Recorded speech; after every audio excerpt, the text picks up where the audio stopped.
Welcome back to Shorty's SuperCoach on a day that is filled with mixed emotions, really. Today, the infamous Essendon 34 have been handed down their sanction, and while there's only 17 left circulating in the AFL, 12 at the Bombers, 5 at other clubs, which has been well documented, none will take part in 2016 season, which is frustrating, it's disappointing, it's sad, but in one way justice has been served, I suppose.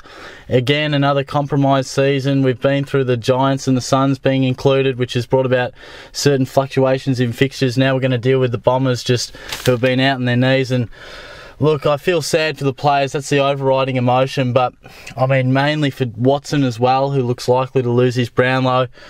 But at the end of the day, they're a victim of perhaps the club, I suppose, the people in charge there that I think were, doing a terrible job really, and the system they put into place was fraught with danger, and they knew they were pushing the ledger, and it's all come undone now. I must say, I don't proclaim to be an expert in this field, as many people, and we're footy lovers. I mean, I've taken close notice of it, but it's gone on for so long, and just we've been inundated with so much info and so many different types of drugs and this and that, and this many pages of this document. It's hard to really keep up, so I'm no expert on it.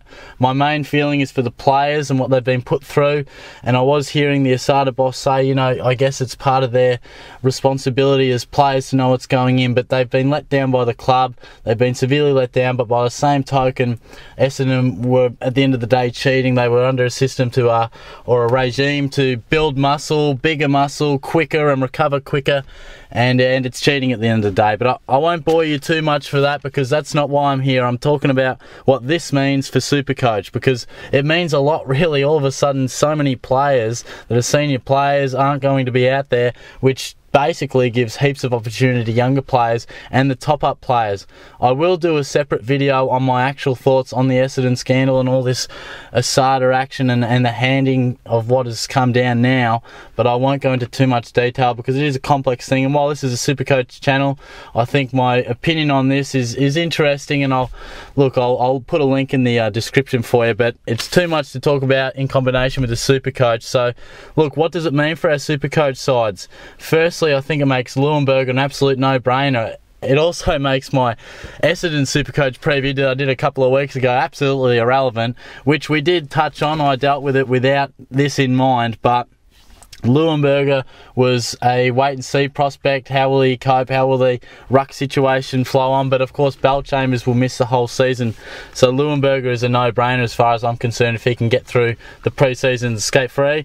And look, Matthew Lobe, while we're talking about rucks, I think it makes him a very interesting prospect too. Averaged 72.1 in 2015 and was well documented he struggled sharing the ruck load with Paddy Ryder, which is fair enough. He loves to be the solo ruck, as many do. He'll now get that opportunity because unfortunately Ryder will miss the entire season at Port Adelaide. Back in 2014, Lobe averaged 100.7 as that solitary ruck in what was his breakout year. So I think if he can really get back to that mantle and that standard for that price, he could even go beyond that, because the back half of that 2014 year was in particularly superb. So very interesting prospect there. But the main thing will be rookie price players. I feel we now give, I guess, the luxury of, well, it's not a luxury because it's a sad day really, but rookie price players and players who haven't got any games, draftees, etc., will be handed games now out of necessity. The likes of Parrish and Francis, of course, head that list, and really I won't go into too many details of the names because it just depends who finds their feet in the NAB Challenge in the pre-season as to who will fill those spots.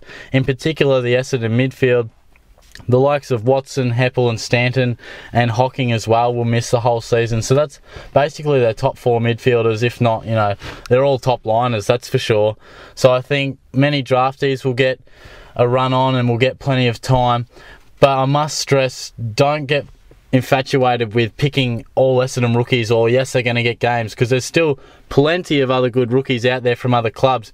Yes, I guess an Essendon player may have a bit more assurity because there's less gun players on the list for next season now, as far as a more assurity in how many games they could play. But bear in mind, they're going to be a struggling club. You'd surely have to think they're going to win the wooden spoon now. So bear in mind, just because there's an Essendon logo next to a player and he priced at 123k, doesn't mean you just pick him. Do your due diligence, because they're not all just going to be guns.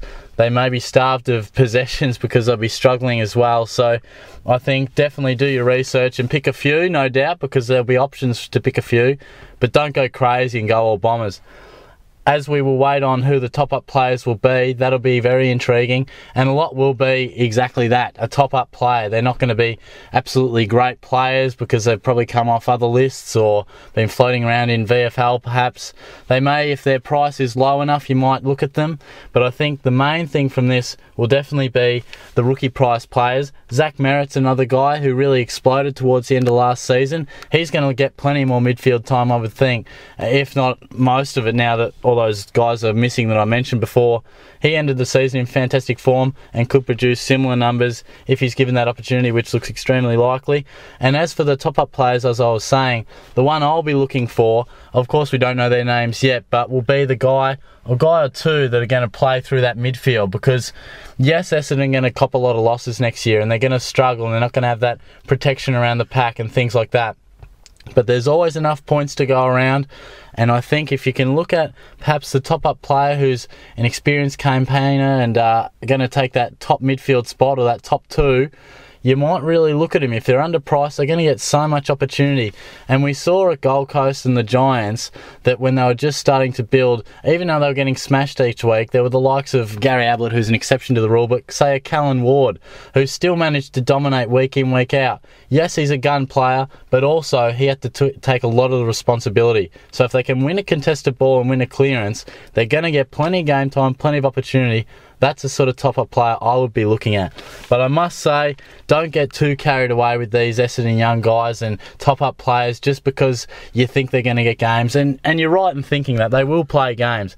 But games isn't what it's all about. There are going to be other great rookie price players around, which we've touched on in heaps of these previews. So certainly do your research. Don't get carried away just because we're there with Bombers. Definitely Leuenberg a lock. Lobby I'll be strongly considering, especially the fact that Goldstein is just so way up there in price. It's hard to justify picking him. So it could be a number one ruck there for us if you can find that form. But that's a wrap and how it affects us Supercoach wise. I'll link it to my thoughts on the actual Essendon happenings and what's gone down the last 24 hours if you're interested in having a listen to that as well. But Supercoach wise, I think that's all we need to know for this point in time. It's difficult to take. It's shaken everyone up really, because at last it's finally finished, I suppose, but by the same token, you just have to sympathise with the players because it's shocking for them, and a year out, it's just not going to happen for them. So subscribe to the channel for plenty of Supercoach content. Give me a few of your thoughts on some players you'll be looking at for the Bombers next year, and keep clicking back to the channel.